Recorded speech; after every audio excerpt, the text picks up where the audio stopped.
Well, hello. Welcome back to Color and Canvas. Welcome to my mess. This is what happens when you pour two paintings in a row and you have paint left over and you go, what am I going to do with this? Because all my leftover paints have silicone in them.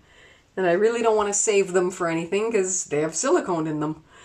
So let's use them, but let's use them in an unconventional way. So these are all mixed colors, as you can see. So many colors, and they all have silicone in them, with the exception of my base coat, which does not. So we're going to do a Dutch pour, possibly a swipe. I'll kind of see, once I get the paint down, what I'm thinking. This paint is quite thick for a Dutch pour. It's really not the consistency we usually will use. So that's another thing, but I want to see what happens if we use a little thicker paint. So an experiment in silicone and paint viscosity. Why not, right? This is how we learn. All the fabulous techniques that you see other artists using, well, you know, somebody had to do it once, right? The first time it was ever done, somebody said, what would happen if, and they tried it.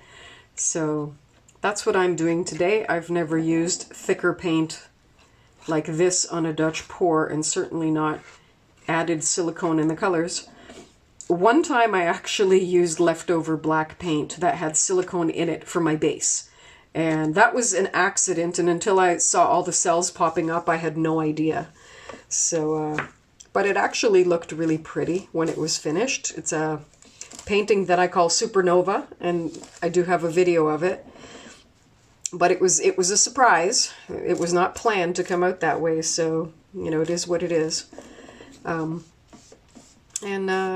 yeah, today we're doing it on purpose because I know exactly what all my paints have, and we just want to see what's going to come out if we try it. So let's try it and see what happens. I'm sure other people have done this.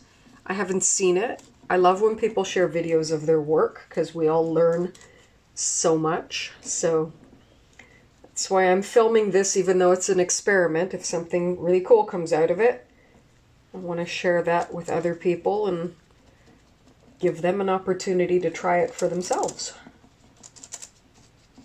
Because I love making art. And I hope you do too. Watching other people is great, but if you have the opportunity to do it yourself, a little space, some materials, I highly recommend it. There's nothing like it. And the satisfaction you get from creating something yourself is unparalleled. So I highly recommend you try it if you can. All right, so let's get some of these colors down in the middle and just blow it out and see what happens. And I might just puddle pour them. Maybe I'll drizzle them. I don't know, let's just throw these paints in. Trying to think which paint I want in the middle. I think I will leave my red for last. Oops. I will leave the red for last. Okay. Here goes. I think I will do a ring of all of these colors.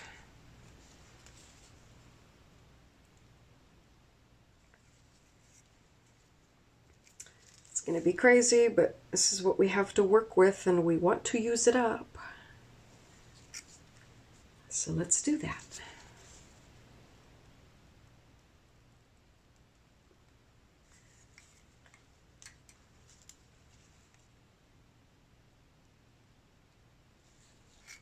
Very pastel-y.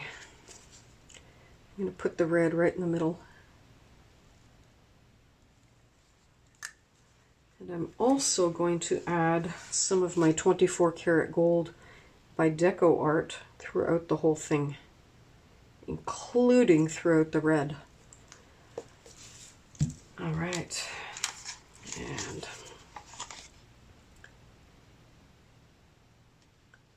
a bit more black, but I think we have enough paint for this to move out when we blow it out. I hope we do. Add a bit more black in a cup. That's just plain black. I was using it for touch-ups, so we can add that in as well. All right. We'll get our hair dryer out and see what happens. Here we go. It's kind of exciting. Yeah, I think there's enough paint there. I'm a little nervous that my paint layer was a little shallow, so I'll just add a bit more. My base coat is thick, so you know, it's a little tricky. All right, here we go. Here we go. Whew, okay. I think I'm just gonna do it in a row.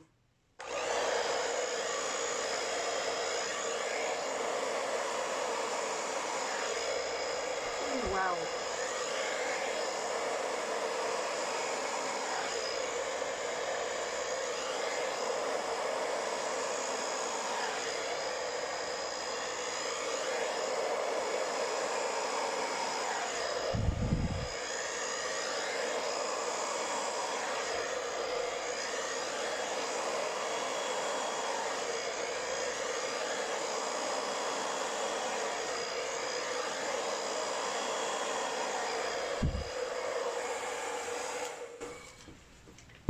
Maybe shouldn't have done those side ones because the corner ones were really groovy, but it's not bad.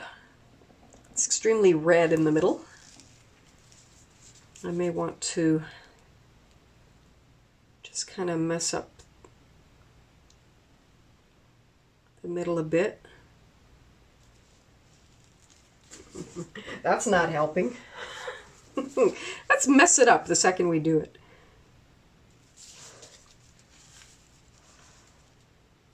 Just do that.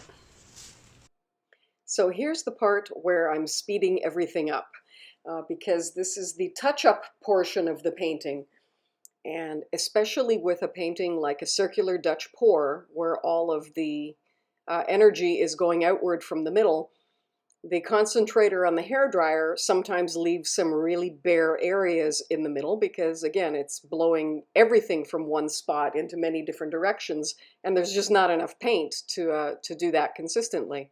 So when I end up with kind of a barren spot in the middle, I like to add a little paint, do little touch-ups, and I like the energy to go from the inside outward on a circular Dutch pour, which is why I often like to do those outward swipes. But this takes a very long time. These kind of touch-ups don't happen in 30 seconds. I believe the touch-ups on this took 7 or 8 minutes. So you don't want to see that. It's kind of boring to watch. It's kind of boring for me to do, but I think it really improves the painting and it's worth doing. So that's why I do it, and that's why I fast forward. So no music today, just my musings. Thanks for listening. And back to our regularly scheduled painting.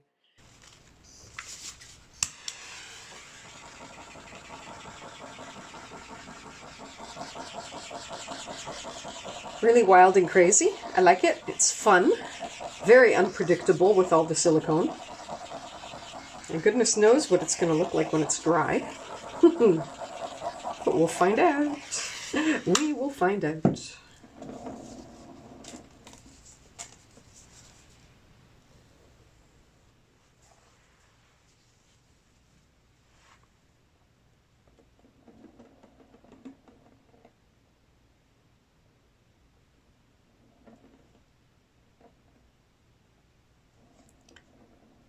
Yeah, I think we're going to leave it just like that. Let it dry and see what becomes of it. Anyways, thank you for watching. Hope you enjoyed that. That was fun. It's always fun when you use silicone. You never know what's going to happen. Anyways, hope you go and paint something beautiful for yourself and have a wonderful day. Bye-bye.